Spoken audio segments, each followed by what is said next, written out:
Felicity from GetYourRockOut here with Corey from Trivium. How are you doing today? I'm doing good. Fantastic. Yeah.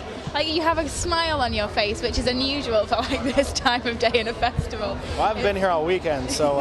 yeah, that's very true. Yeah, it's just Download's always treated us very well. We've had great shows, and anytime we get booked to play Download, we're always looking forward to it. We've had a crazy weekend with a lot of crazy flying around, doing a bunch of different festivals every day. So it's just nice to be here, back having on our bus again, and we just have so many people here that we're friends with. Get to see all the people from our label and everyone that we've worked with over the years. So it's always good. And then having a big case of Red Bull in our dressing room doesn't hurt for staying peppy. So that's very true. I don't think I could have got through this weekend without Red Bull. Actually, it's a brilliant. Yeah, my weekend has been a lot of Red Bull. Been a lot of 2 hours a night of sleep, and then playing a show and 2 hours of sleep. So I think today I got like 4. So well done. Well done. I got a little power nap on the ride from London up here on the bus. So that was much needed. So it's not a very glamorous life, is it, when it comes to the sleep side of things? Yeah, that's especially when you're used to playing late at night, and then the adrenaline, and you're used to going to bed pretty, like 2, 3, 4 o'clock in the morning and sleep into like 1 or 2 in the afternoon. And then when out of nowhere it switches to getting up at 6 a.m., playing at 4 in the afternoon, and then repeating that for a couple days. So luckily tomorrow we have a day off, so we're going to go full on tonight. Fantastic. Yeah. And of course you're headlining Second Stage tonight, which is just amazing. I mean, I'm so excited about this.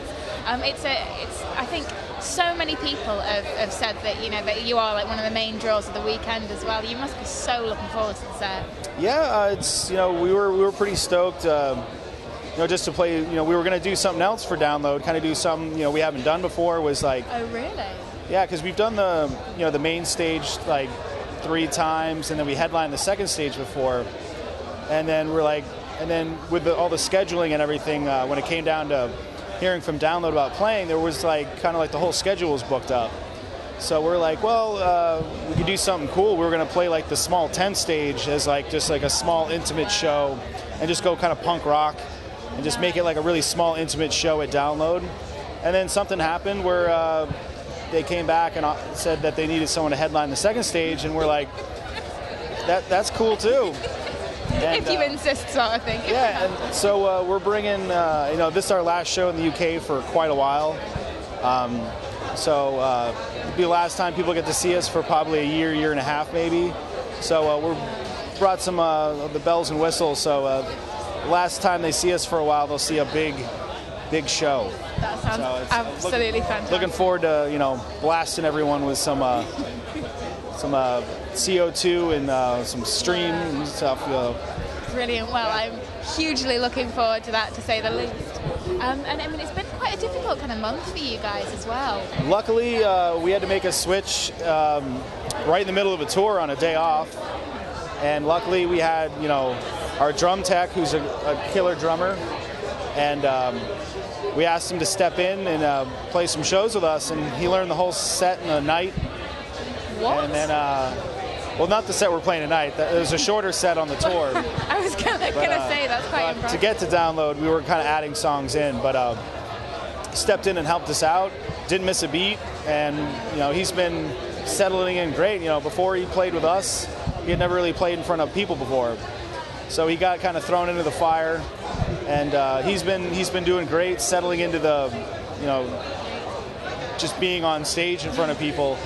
So he's been doing great, and really kind of came through for us in a pinch, and everything's been going great. Everything's been smooth. We kind of lucked out without running into kind of a problem where we had to cancel a bunch of stuff because of it. So he really kind of pulled through for us, and everything's been going great. Been getting a lot of great from management, record label, fans, other bands have had a lot of amazing things to say about his playing, and just him as a person. He's a really awesome dude. So he's been on tour with us as part of our crew for the last like 2 years. So it made the made the switch easy, that we weren't bringing in a complete stranger that we didn't know if we had vibe with.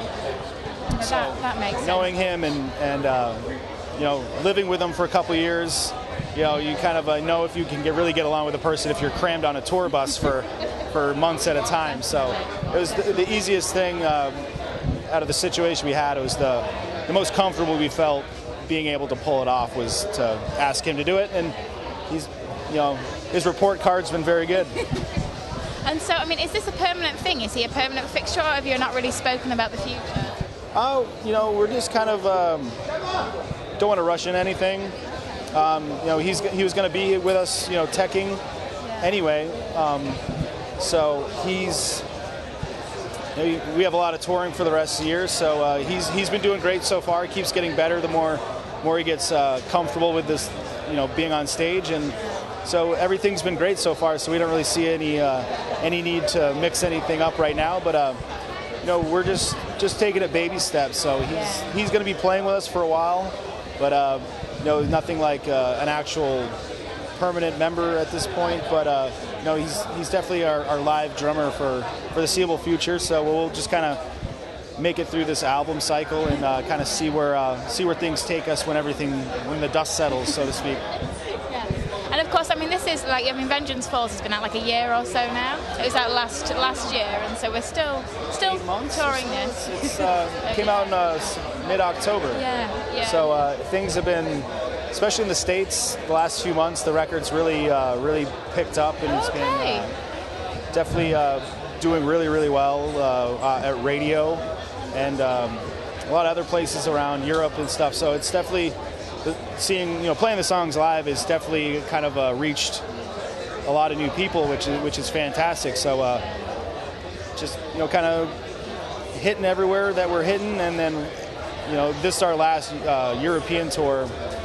It's a great shame. Until the next record, so we're kind of ending it on a high note. Well, I don't think it could get much better than Download. Yeah. And the kind of next record, are you planning on when you're going to be in the studio next? Is it going to be like kind of next year at some point, or have you not set dates in stone yet?